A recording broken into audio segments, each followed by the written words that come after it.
Hey guys, welcome to today's YouTube video, and today I'm going to be going over the top 10 chess tips and tricks to get better at chess. And the first tip is control the center. This is what all the chess coaches tell you to do first. It should be the first thing you learn when you start to play chess is put your pieces in the center, put your pawns in the center. You're going to have more space. You're going to have a tactical advantage most of the time. And it's just going to be comfortable, and you can move your pieces around. Just remember, don't overextend. You want to control the center. If you push your pawn to e5, you're not even controlling the center anymore. You're controlling the 6th rank. So make sure control the center. Don't overextend and control not the center. So yeah, develop your knights. These control the center very fluidly. Your bishops can control the center as well, either from c4 and f4, or even on like g2 and b2, because they control the center from these squares as well.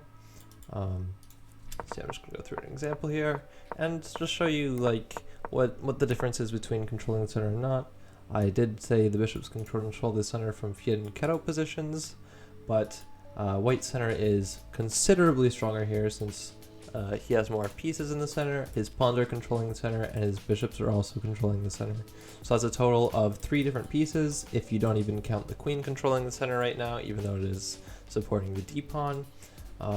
Yeah, the evaluation of the computer here is 1.5, so this just shows you how powerful controlling the center can be, and why you should stick to the principles and just develop your pieces towards the center. Get more space, get a tactical advantage, and you'll do better. For my second tip, it kind of goes along with controlling the center as well, but you want to develop your pieces.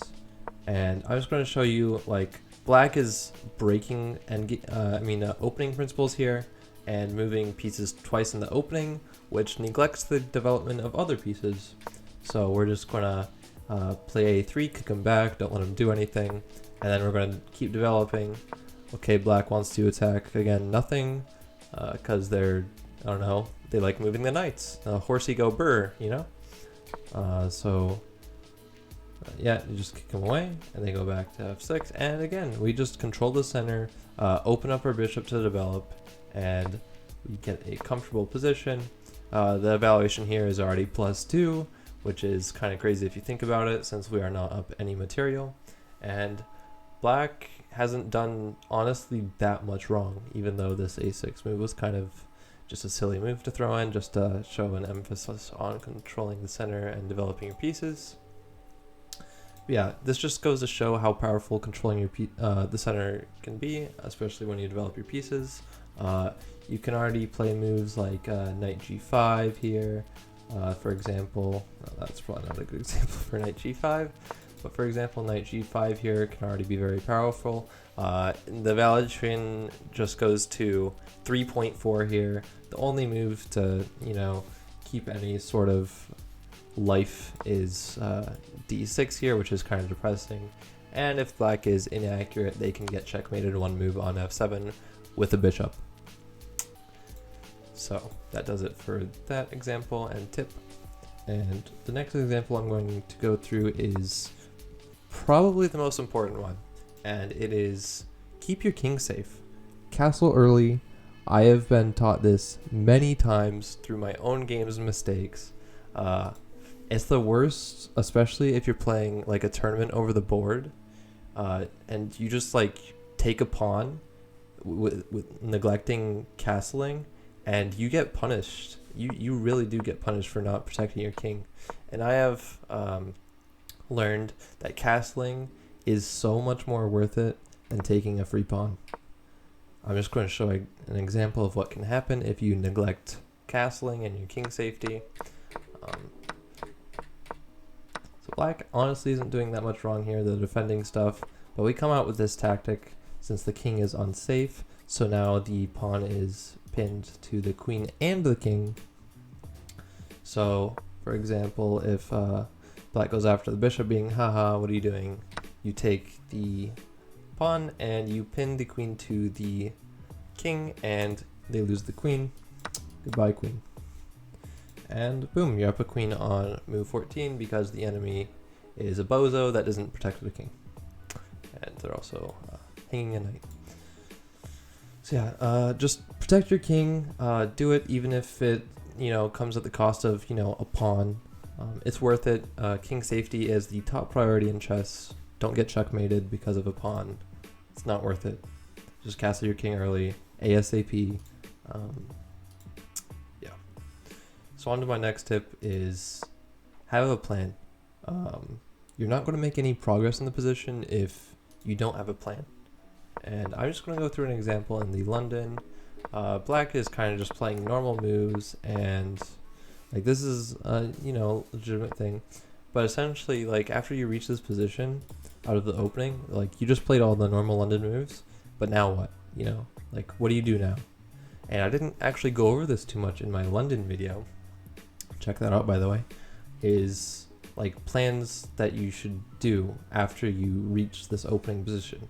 Which, to be fair, this is already a good position, but you should have a plan. And one of those plans is queen e2, rook e1, and push for e4.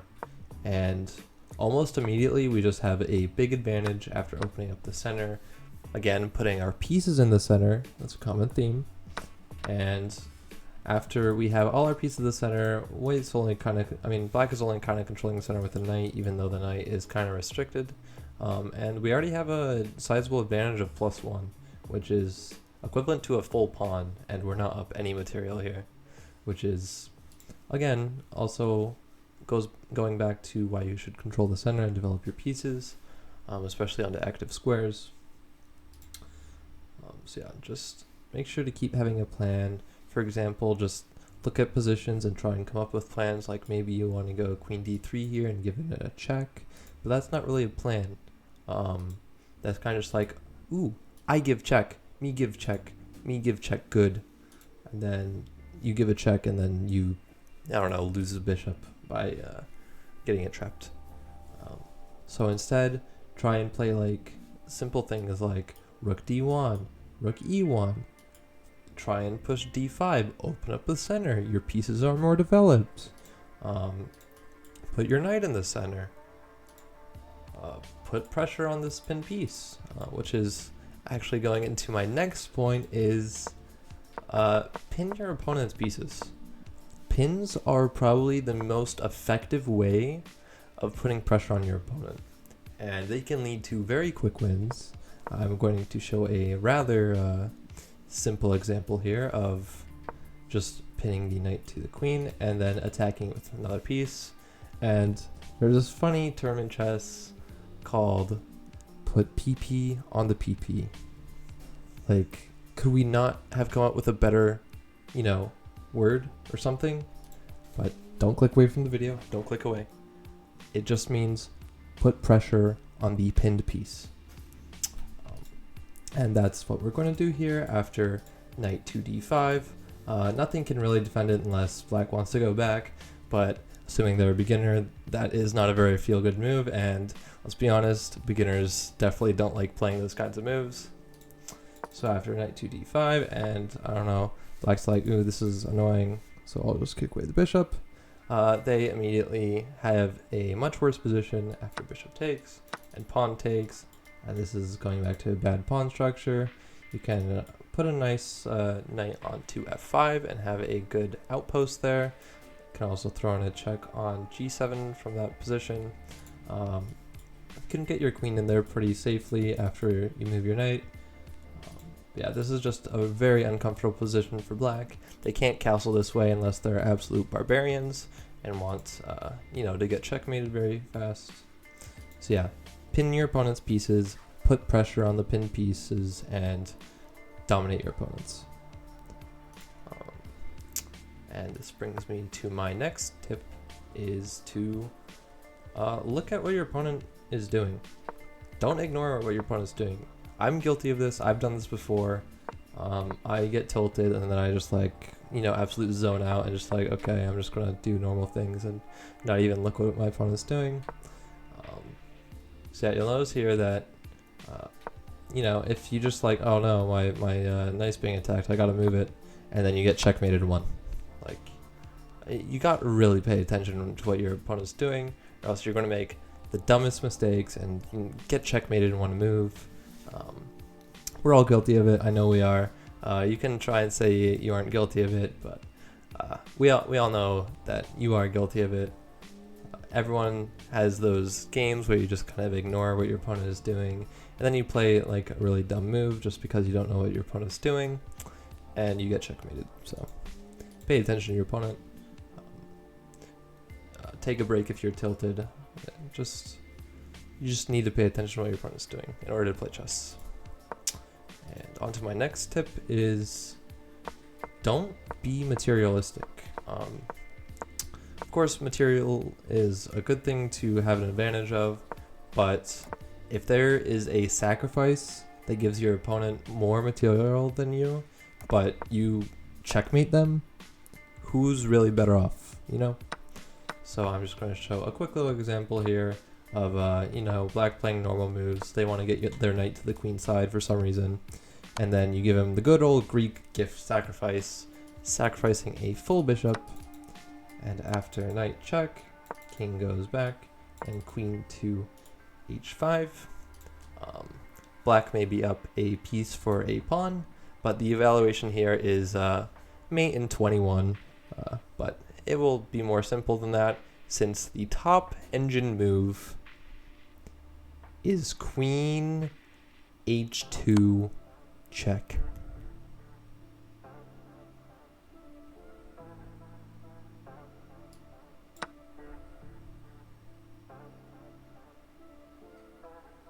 Top engine move.